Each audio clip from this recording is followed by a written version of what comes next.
नमस्कार, अपना हिमाचल देख रहे हैं आप। आपके साथ मैं खुशबू पांडे। अपना हिमाचल में तमाम खबरों की बात करेंगे, लेकिन इससे पहले कि आपको एक बड़ी जानकारी दे दें, हिमाचल मंत्रिमंडल की बैठक शुरू हो गई है। सचिवालय में मंत्रिमंडल की ये बैठक चल रही है। कई मायनों में अहम रहने वाली है ये बैठक। आपको बता दें कि मुख्यमंत्री सुखविंदर सिंह सुक्खू की अध्यक्षता में ये बैठक चल रही है। उप मुख्यमंत्री मुकेश अग्निहोत्री भी इस बैठक में मौजूद हैं। 4 मंत्री शामिल नहीं हुए हैं बैठक में। बजट सत्र पर हो सकती है चर्चा। 14 फरवरी से विधानसभा का बजट सत्र शुरू होने वाला है। आपको बता दें कि JOIT और SMC शिक्षकों के विषय पर भी यहां पर चर्चा संभव है। ये बड़ी जानकारी से आपको रूबरू करा रहे। सचिवालय के बाहर JOIT अभ्यर्थी यहां पर प्रदर्शन कर रहे हैं परिजनों के साथ। आपको बता दें कि इस मंत्रिमंडल की बैठक में कई मायनों से इसे खास माना जाएगा। मंत्रिमंडल की बैठक में कई बड़े फैसले पर आज मुहर लगने की संभावना है। तो हिमाचल मंत्रिमंडल की बैठक शुरू हो गई है। आपको बता दें कि सचिवालय में ये बैठक चल रही है। मुकेश अग्निहोत्री भी इस बैठक में शामिल है। कई मायनों में ये बैठक बहुत ही महत्वपूर्ण मानी जा रही है। पेपर पास किए ना, हमारी गलती यही है क्या? हमारे पेरेंट्स जो इतने मतलब कैसे कैसे दिहाड़ी मजदूरी करके उन्होंने हमें पढ़ाया, लेकिन उसका कोई हमें परिणाम नहीं मिला अभी तक, वो भी सरकार के कारण। सर, हम बातचीत देखो पहले काफ़ी टाइम से करते आ रहे हैं। आज कैबिनेट मीटिंग है। वैसे भी अगर कैबिनेट में कुछ फैसला हमारे हित में लिया गया तब ठीक है, नहीं तो हम आमरण अनशन पे बैठ जाएंगे यहाँ पे। और जब तक किसी को कुछ नहीं हो जाता तब तक हम यहाँ से उठेंगे नहीं। बहुत दुख होता है बच्चों को देख के। दिन रात बच्चों ने मेहनत करके, दिन रात एक करके, हम साक्षी है खुद अपने बच्चों के। नहीं तो नौकरी तो दिल्ली में नहीं कर सकते थे, क्यों? हमने अपने हिमाचल सरकार में, हिमाचल अपने घर में जाएंगे, अपनी नौकरी वहाँ करेंगे, आराम से रहेंगे। और अभी 4 साल हो गए, 4 सालों में बच्चों को नौकरी नहीं दी जा रही, रिजल्ट नहीं दिए जा रहे। 4 सालों से बच्चे सड़क पर घूम रहे हैं, जबकि इनका हक है अपने दफ्तरों में काम करे, सरकार का सहयोग करे। प्रदेश लोक निर्माण विभाग की ओर से विभाग के इंजीनियर और कर्मचारियों को बेहतर काम करने के लिए सम्मानित किया गया है। इस मौके पर शिमला में कार्यक्रम आयोजित हुआ, जिसमें लोक निर्माण मंत्री विक्रमादित्य सिंह ने शिरकत की है। और इस मौके पर उनके साथ मुख्य संसदीय सचिव संजय अवस्थी भी मौजूद रहे हैं। विक्रमादित्य सिंह ने कहा है कि कर्मचारियों को सम्मान के साथ साथ आगामी समय में बेहतर ढंग से काम करने के लिए आग्रह भी किया गया है। आज हमारे विभाग लोक निर्माण द्वारा हमारे जो उत्कृष्ट अभियंता और जेईस, SDOs और विभाग के और जो हमारे अधिकारी और कर्मचारी हैं, उनको सम्मानित करने का ये कार्यक्रम आज डिपार्टमेंट द्वारा यहाँ पे शिमला में रखा गया है, जिसमें पूरे प्रदेश से PWD के अलग अलग स्तर के हमारे सभी कर्मचारी और इंजीनियर्स, उनको विभाग द्वारा सम्मानित किया गया है। आप जानते हैं प्रदेश में आपदा के समय में बहुत सा नुकसान पूरे प्रदेश को हुआ, और उसमें लोक निर्माण विभाग ने एक बहुत ही अहम कड़ी निभाकर प्रदेश की विभिन्न सड़कों को खोलने का और बहाल करने का काम किया है।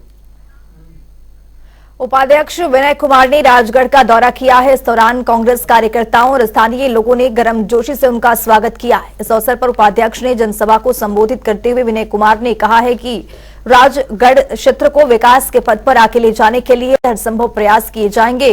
वहीं जनता को विभिन्न सौगात भी दी है, साथ ही जनता की समस्या को सुना और मौके पर समाधान भी किया है। देखिए, ऐसा है, आपने मेरे समक्ष ये बात लाई है। ये विभाग उप मुख्यमंत्री जी के पास है, और निश्चित तौर पे कुछ लोगों ने मुझे लिख के भी दिया है। तो मैं सेशन के दौरान उनसे बात करूंगा और प्रयास ये करेंगे कि जो अवरुद्ध है, जो हमारे रूट पे बस चलाने का प्रयास करेंगे। देखिए, ऐसा है कि आपको पता है पूरे प्रदेश में कैसे त्रासदी हुई है पिछले दौरान, जिससे कि हमारे PWD के बजट पर बहुत फर्क पड़ा है। उद्योग मंत्री हर्षवर्धन चौहान ने सिरमौर जिले का दौरा किया है। इस दौरान उद्योग मंत्री का ढोल नगाड़ों के साथ भव्य स्वागत किया गया है और शॉल टोपी भेंटकर उन्हें सम्मानित भी किया गया है। इस अवसर पर उद्योग मंत्री ने जनसभा को संबोधित किया है। वहीं उद्योग मंत्री ने लोगों की ओर से रखी मांगों को मंजूरी प्रदान की है और सामुदायिक भवन के लिए 25 लाख रुपए देने की घोषणा की है और कांडू गांव को जोड़ने वाली सड़क को 6 महीने के भीतर पक्का करने के निर्देश भी दिए। लोक निर्माण विभाग को शीघ्र टेंडर प्रक्रिया पूर्ण करने के आदेश दिए गए हैं। विभागों के अधिकारियों को सभी कार्यों को गुणवत्तापूर्वक और समय पर कार्य करने के निर्देश भी दिए गए।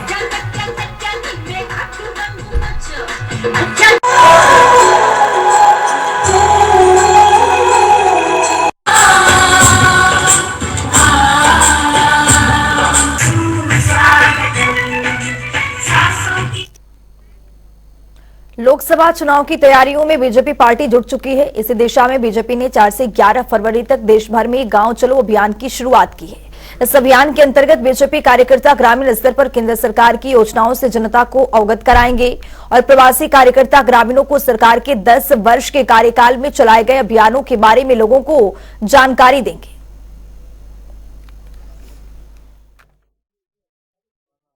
गांव चलो अभियान पूरे देश में चला है और 4 फरवरी से जो है इसका शुभारंभ हो गया है और 11 फरवरी तक ये कार्यक्रम चलेंगे।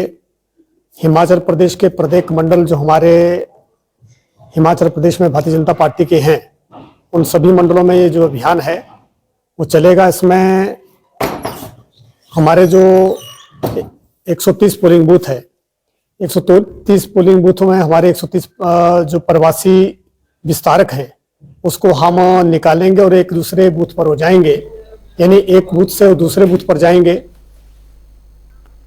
ब्रेक के बाद स्वागत है जनता टीवी में। तो चलिए रुक करते हैं खबरों की ओर। नूरपुर में चिकित्सा अधिकारी संघ की बैठक संपन्न हो गई है। जिलाध्यक्ष डॉक्टर सनी ने बैठक की अध्यक्षता की है। उन्होंने सरकार से मांग की है कि चिकित्सकों की कार्य अवधि को निर्धारित किया जाए और प्राथमिक स्वास्थ्य केंद्रों में चिकित्सकों के रिक्त पदों को भरा जाए।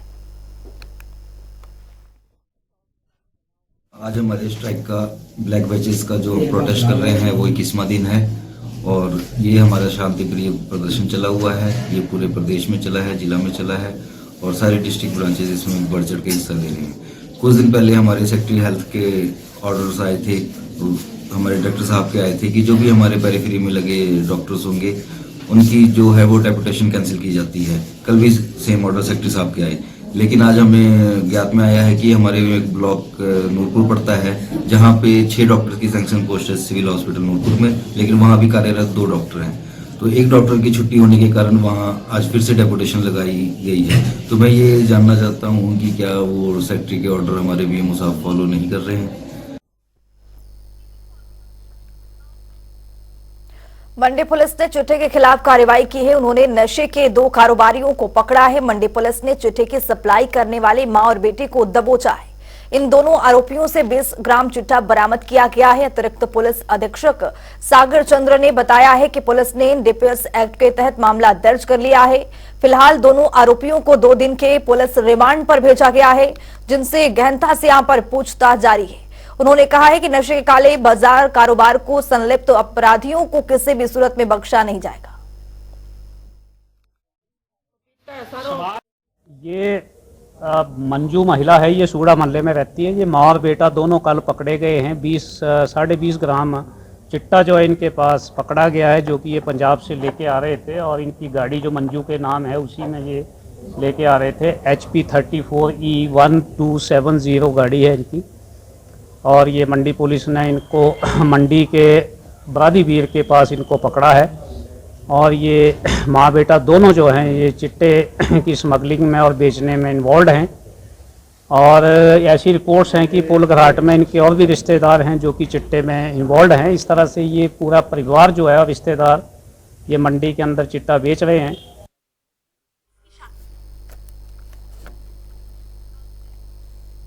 शिमला में साइबर ठग आए दिन लोगों को ठगी का शिकार बना रहे हैं। दरअसल ठगों ने महिला को निशाना बनाते हुए 3.5 लाख रुपए की ठगी कर डाली है। इस बाबत ढली थाना में महिला ने शिकायत दर्ज की है। एसएसपी रत्न नेगी ने कहा है कि 7 फरवरी को ढली थाना में संजौली की महिलाओं ने शिकायत दी है। उनके साथ बैंक अकाउंट में फर्जीवाड़ा हुआ है। उन्होंने कहा है कि धारा 420 के तहत मामला दर्ज कर आगामी कार्रवाई शुरू की गई है।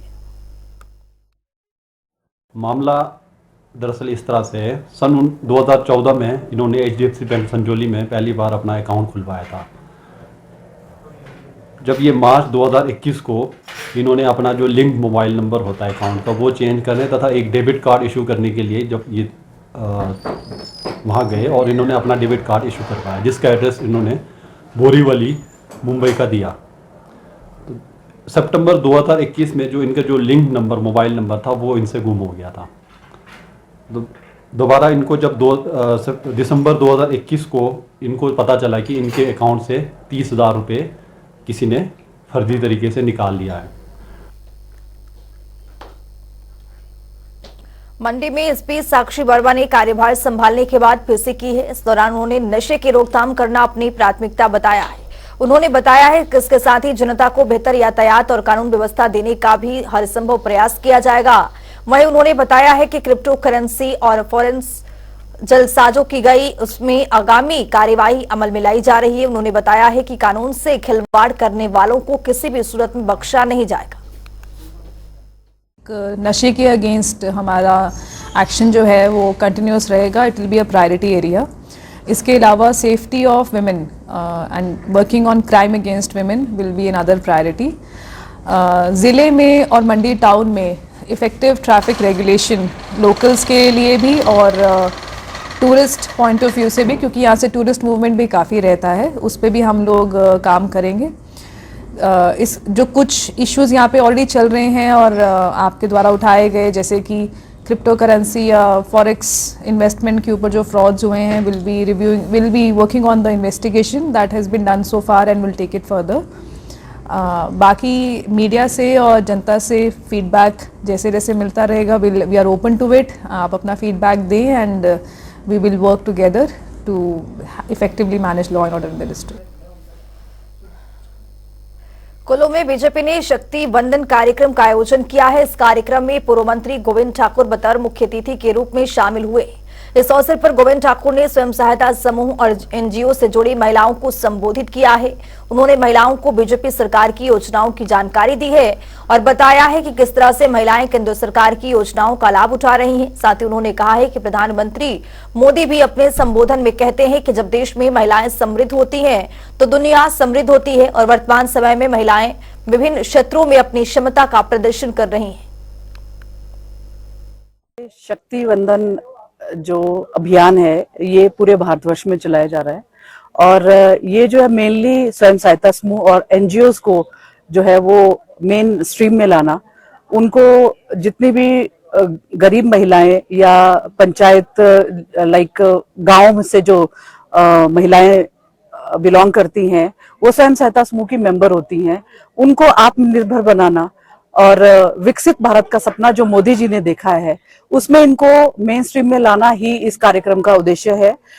10% वोट शेयर हमने बढ़ाना है इसमें और 10 करोड़ महिलाओं को और हमने जोड़ना है, जो इस कार्यशाला जो आज हुई उसका मेन उद्देश्य था। पांवटा साहिब के एसडीएम गुंजीत सिंह ने प्रेस कॉन्फ्रेंस की है। इस दौरान उन्होंने कहा है कि पार्षदों के साथ साथ होली मेले को लेकर चर्चा की गई है, जिस पर 20 फरवरी को पांवटा साहिब में होली मेले को लेकर ऑक्शन रखा गया है और पिछले साल की तरह इस बार होली का पर्व धूमधाम से मनाया जाएगा।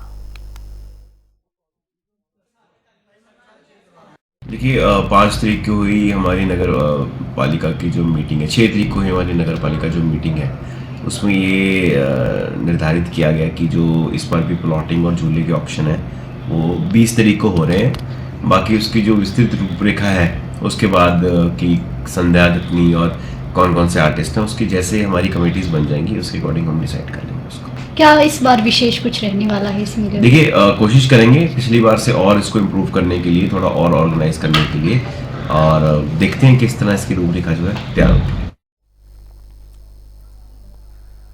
पंचायती राज मंत्री अनिरुद्ध सिंह एक बार दिवसीय सिरमौर दौरे पर रहे हैं। इस दौरान उन्होंने नाहन में बीडीओ कार्यालय का लोकार्पण किया है और ये कार्यालय 3 करोड़ 8.5 लाख रुपए की लागत से तैयार हुआ।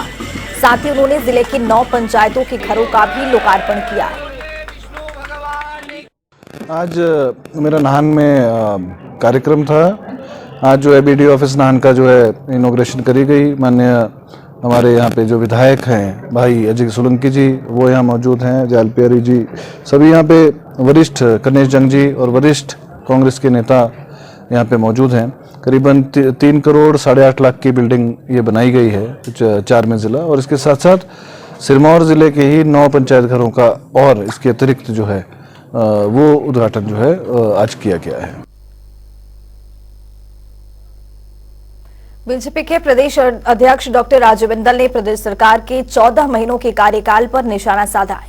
उन्होंने 14 महीनों के इस कार्यकाल को घृणापूर्ण बताया है और उन्होंने कहा है कि सरकार ने इतने समय में एक नया रोजगार नहीं दिया, लेकिन 10,000 लोगों को नौकरी से निकाल दिया है, जबकि सरकार ने जनता से 1 लाख रोजगार देने का वादा किया था। उन्होंने कहा था कि सरकार ने अपने कार्यकाल में केवल 1,400 संस्थानों को बंद करने का निर्णय लिया है। आज हिमाचल प्रदेश की वर्तमान कांग्रेस सरकार को बने लगभग 14 महीने पूर्ण हो चले हैं और हर रोज इस बात का इंतजार रहता है कि यह सरकार कोई अच्छा काम करे, परंतु इस सरकार ने सत्ता में आने के बाद जो सबसे पहला निर्णय किया था वो निर्णय हिमाचल प्रदेश की जनता के ऊपर भारी पड़ रहा है। कोई भी सरकार जब सत्ता में आती है तो पहला निर्णय जनहित का रहता है, परंतु कांग्रेस की सुखविंदर सरकार का जो पहला निर्णय था और वो भी बिना कैबिनेट के जो निर्णय था, इन्होंने आनन फानन में 1,000 से ज्यादा संस्थान बंद कर दिए।